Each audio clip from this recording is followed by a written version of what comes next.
इस वीडियो में मैं आपके साथ शेयर करने वाला हूं कौन सी ऐसी बड़ी चेंजेस हैं जो कि बहुत इंपॉर्टेंट हैं और वो नवंबर, जनवरी और उसके बाद इंप्लीमेंट होने वाली हैं यूके गवर्नमेंट की जानिब से इंटरनेशनल वर्कर्स, स्टूडेंट्स और इस तरह के बाकी अफराद के लिए। Skilled worker visa, student visa, graduate visa route, इसके अलावा HPI visa, global talent scheme. Immigration rules में चेंजेस अनाउंस किए हैं यूके गवर्नमेंट ने 14 अक्टूबर 2025 को। इस डेट को जब यूके गवर्नमेंट ने पार्लियामेंट में पेश की है स्टेटमेंट ऑफ चेंजेस, इसको लेके मैं आपको वाज़ेह कर दूं कि इन चेंजेस के लिए यूके गवर्नमेंट को जरूरत नहीं है कि पार्लियामेंट इस पे वोट करे, ये सिर्फ इंफॉर्मेशन के लिए ही सबमिट की जाती हैं।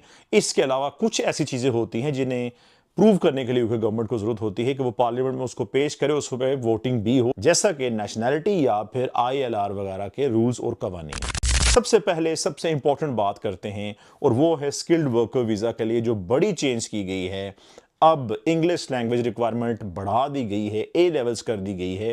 पहले ये रिक्वायरमेंट थी GCSE।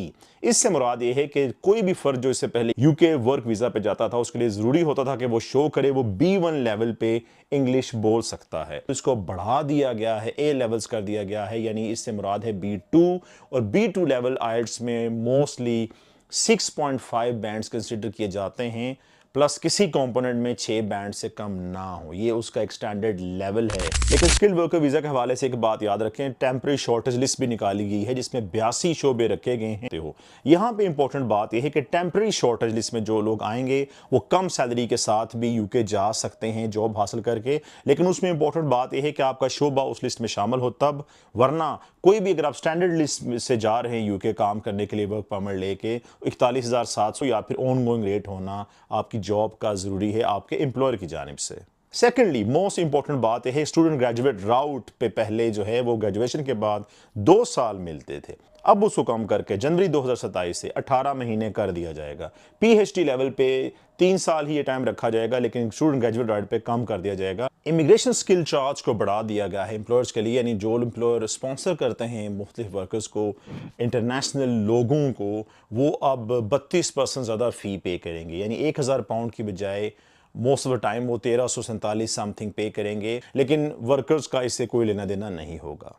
स्टूडेंट वीज़ा के हवाले से मेंटेनेंस फंड्स बढ़ा दिए गए हैं 1529। अगर आप लोग लंदन या उसके इनर ब्रोज में जाकर स्टडीज़ करते हैं, आउटर लंदन ब्रोज में यही मेंटेनेंस फंड्स 1176 दोनों सूरतों में कम से कम 9 मंथ्स के लिए शो करने होते हैं, कोर्स चाहे आपका 3 या 5 साल का हो तब भी। High potential individual HPI visa पे अब जो टॉप ग्लोबल यूनिवर्सिटीज़ हैं उनकी तादाद बढ़ाकर 100 कर दी गई है और एनुअल कैप भी 8000 कर दी गई है, और यूके गवर्नमेंट एक्सपेक्ट कर रही है कि 2000 से बढ़ की तादाद इनकी 4000 हो जाएगी अफराद की जो इस वीज़ा पे आते हैं। Tech, science, arts and academia को लेके यूके ने ग्लोबल टैलेंट वीज़ा इंट्रोड्यूस करवाया था, इसको भी अब एक्सपेंड किया जा रहा है। इसमें मजीद ऑक्यूपेशंस लाई जाएंगी ताकि ज़्यादा हाईली क्वालिफाइड, ज़्यादा पढ़े लिखे क्रीम जो है यूके को मुख्तलिफ ममालिक से मिल सके। इसके लिए मजीद जो ऑक्यूपेशंस का ऐलान बाद में किया जाएगा। एग्जाम्पल ले लें अभी, जैसा कि इसमें आर्किटेक्ट्स को भी शामिल कर दिया गया है। फ्रेंड्स, यहाँ पे एक बात याद रखें, जो मैंने आपको इंग्लिश लैंग्वेज रिक्वायरमेंट्स बताई हैं वो इंप्लीमेंट होंगी जनवरी 2026 से। इसके अलावा जो मैंने आपको स्टूडेंट ग्रेजुएट राउट बताया है उसकी जो चेंजेस इंप्लीमेंट होंगी 1 जनवरी 2027 से।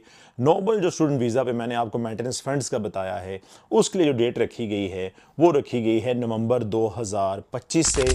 इसी लिहाज से देखा जाए तो अभी टाइम है कुछ अफराद के पास जो इन तमाम सिचुएशन से बचना चाहते हैं, रिक्वायरमेंट्स को जो है वो इनसे बच के अप्लाई करना चाहते हैं, वो इन डेट से पहले अप्लाई कर सकते हैं। लेकिन एक बात याद रखें, जो यूके ने पहले स्क्रैच किया था कैरियर वीज़ा को वो स्क्रैच ही रहेगा। उसके अलावा जो पाबंदी लगाई हुई थी डिपेंडेंट्स की मुख्तलिफ वीज़ाज़ पे वो भी बरकरार रहेगी। इसके अलावा जो यूके ने ILR के लिए टाइम 10 साल तजवीज़ किया है उस पर कंसल्टेशन स्टार्ट हो जाएगी साल के एंड पे, और वो भी इन्फोर्स हो जाएगा शायद मार्च या अप्रैल 2026 से। तो बड़ी चेंजेस अनाउंस की हैं यूके ने, ये बहुत मेजर चेंजेस हैं जो कि वास्ट लेवल पे इमिग्रेशन को कट डाउन करेंगी। और यूके गवर्नमेंट जो कि नई मिनिस्टर हैं उनकी होम ऑफिस की, वो जैसा कि कह रही हैं कि जो लोग यूके आते हैं उन्हें चाहिए वो हमारी ज़बान सीखें और उसके बाद सोसाइटी में अपना किरदार अदा करें। और इस हवाले से गवर्नमेंट की उम्मीदें जो हैं वो ये है कि सालाना 1 लाख कम बंदा यूके में आएगा इन नई चेंजेस के थ्रू। कमेंट बॉक्स में अपने हालात का इजहार ज़रूर कीजिएगा। मैं मिलूंगा आपके साथ नेक्स्ट टाइम किसी और वीडियो में, तब तक अल्लाह हाफ़िज़ नासिर।